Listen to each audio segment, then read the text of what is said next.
Okay, hot take on the TikTok ban. I'm also going to attach a video here that is going to give you a lot more insight. She's very articulate. She is good with this. I'll also not tag her, but put her link down below. So I had been thinking this Monday that the reason why they want to ban TikTok is not really because they want to ban it. It's more of like data. But I'm going to let her explain it. But I also want to say this to the people on YouTube that are saying, I want TikTok to go away. There's good parts to TikTok and bad parts to TikTok, just like there is on YouTube. And what I want to say when it comes to TikTok is there's a lot on TikTok that people have learned educationally, rights, laws, things that are actually really important that people have access to faster, or they're able to see it faster. Everything in life is about perception, and it's from the chair that you sit in. And so your chair that you sit in might be on the other side of the room, so you're seeing it from that angle. But being on this other side, you're seeing it from a different angle. And I feel like life is a lot like that, which is why a lot of people, when it comes to politics and a lot of other things, they see it from their view because it's personal to them. But a lot of times, if we look at the big picture and we see it from different angles, we'll see things very differently. And I say that to say that a lot of people have learned a lot of things on TikTok, and things that people have paid big money to learn, went to school to learn, that they're freely giving us knowledge for. Yes, there's toxic parts of TikTok, but there's also really great parts of TikTok. And there's a lot of things that we have been able to fight for, and been able to get accomplished because news travels faster. So for the people that say they want it banned, I want you guys to just step out of your own shoes really quick and just think of the amount of people and the amount of things people have learned on the positive side. Or even Gypsy Rose. Like, if you think about Gypsy, we wouldn't know as much information. Even Diddy, we wouldn't know as much information. There's a lot of things that brought awareness that we wouldn't have access to if it wasn't for a platform like TikTok that gives the information so rapidly.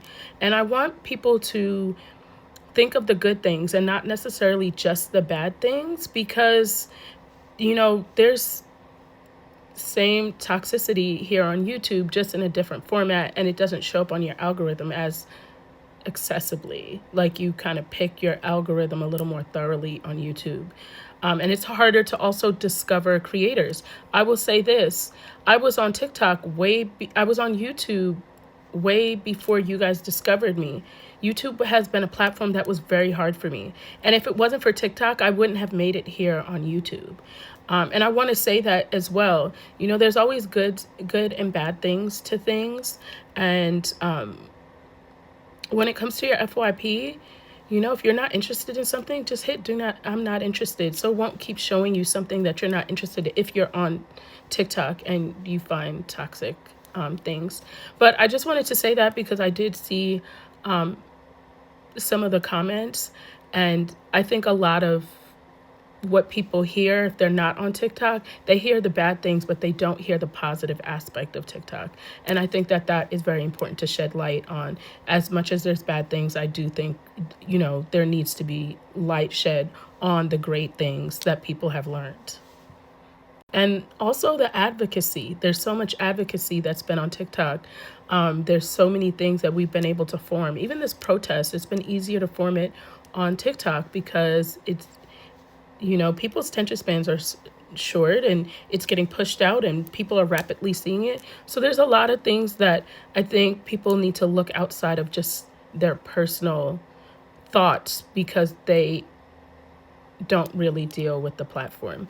And I might be biased, but I'm just speaking my honest opinion. And if you have a different opinion, I am okay with that, because like I said, everything is perception. I just wanted to shed light on that for you guys as well. If they wanted to ban TikTok, they would have banned TikTok.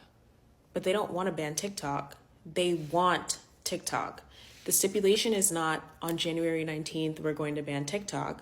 The stipulation is on January 19th, we're going to ban TikTok unless it's sold to an American company, because data is the new oil.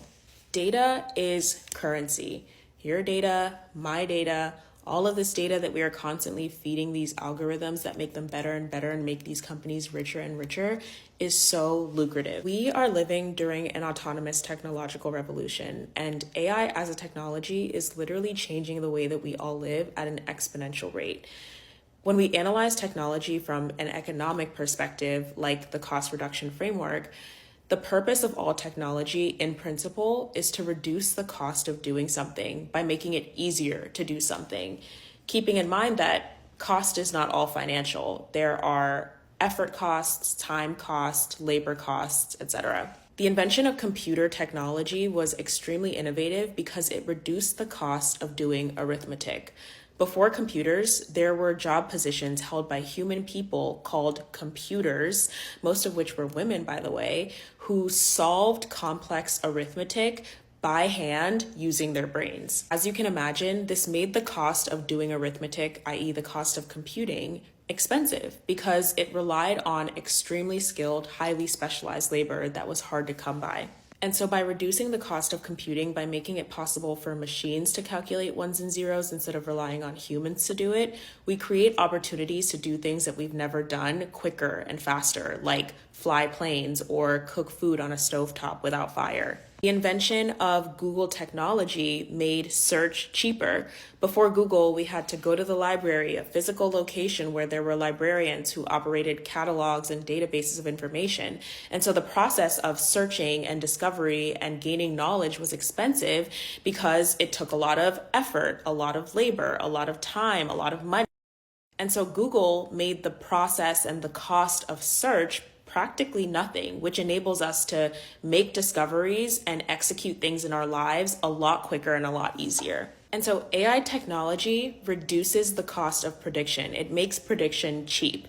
And this cost reduction framework has shown us that the cheaper something becomes, the more of it we can use and the more opportunity we can create to do things that we've never done before. And the cheaper predictions become, the more we can make predictions. And the more we can make predictions, the better we can predict. And the better that we can predict, the more accurately we can create knowledge. This is the whole premise of artificial intelligence. And good predictions rely on data, like a lot of data. The reason our For You pages are perfect and we're addicted to TikTok is not because the people at TikTok are geniuses. I mean, they are, but it's because we've given these algorithms so much data. We have liked enough videos, we've scrolled through enough videos and come back to enough videos. We have searched certain keywords after seeing other keywords in the comment sections that we interact with. We've given these algorithms so much data that they've been able to make so many predictions. And the predictions have gotten so good that it feels like the people at TikTok are living in the walls of our houses because we have made these algorithms so artificially intelligent that it feels like they know us. It's not them, it's you. And when people are like, I built my For You page from the ground up, you sure did. And the worst part is, you did it for free. As somebody who works in tech, I know all too well how these companies weasel their little clauses into the privacy policies that basically say, we're going to steal all your data. Yeah, we're going to steal all your data and you're going to consent to it. And we literally click accept. What does this have to do with the whole TikTok ban? Well, to be a leader in the AI space, you have to invest in data. Why invest in data when you can just get it for free? When people like us will literally hand our data, our most valuable currency in the digital age, over to these companies on a silver platter in exchange for our daily, hourly, minutely dopamine hit. They don't care about Americans' data privacy. They keep saying how dangerous it is for Chinese companies to have access to Americans' data. No, it's dangerous for US companies not to have this data, because it makes them vulnerable and poor.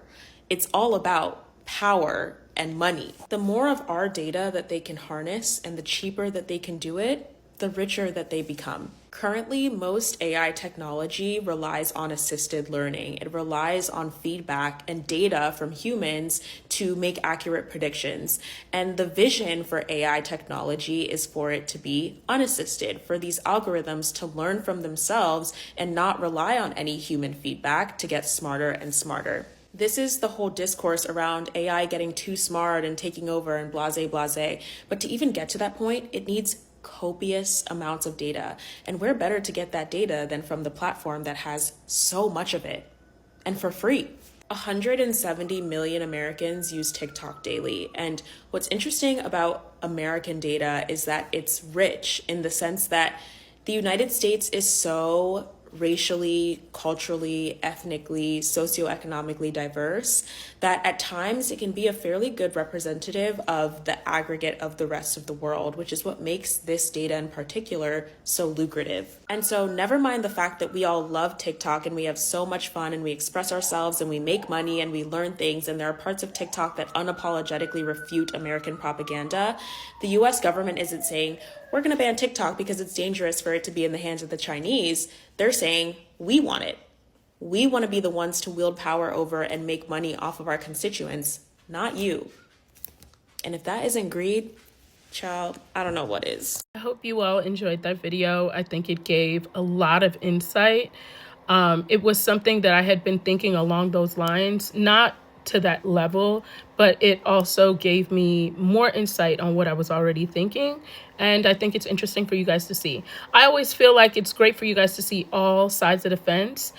Even when it comes to politics, I know a lot of people are kind of like shifty when it comes to politics. I always feel like you should not just look at it from your chair. And if there's anything in the world that I want the world to see, or anything that I feel like I could bring to the world, it would be to see things through the lenses of different people.